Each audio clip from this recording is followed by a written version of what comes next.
પાલિકા તંત્રની બેદરકારી, પાણીનો વેડફાટ, વિશાળ ભૂવો નિર્માણ થયા બાદ ડમ્પર પલટી ખાતા બચ્યું.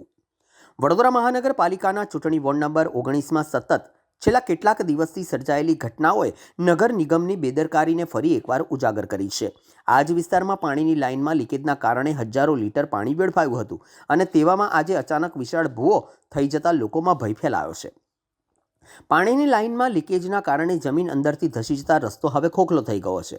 આજે બપોરના સુમારે અચાનક ડમ્પર ત્યાંથી પસાર થઈ રહ્યું હતું ત્યારે રસ્તો ધસી પડતા આ ડમ્પર અંદર પલટી ખાતા બચી ગયું હતું. સ્થાનિક લોકોએ આક્ષેપ કર્યા છે કે પાણી લીકેજથી ફરિયાદો છતાં કલાકો સુધી કોઈ કર્મચારી સ્થળ પર પહોંચ્યો જ ન હતો. તેનું જ પરિણામ કે આજે આ ભૂવો સામે આવ્યો છે. નાગરિકોમાં ભારે નારાજગી જોવા મળી રહી છે કે અવગણનાના કારણે જાનહાની જેવી પરિસ્થિતિ સર્જાઈ શકતી હતી.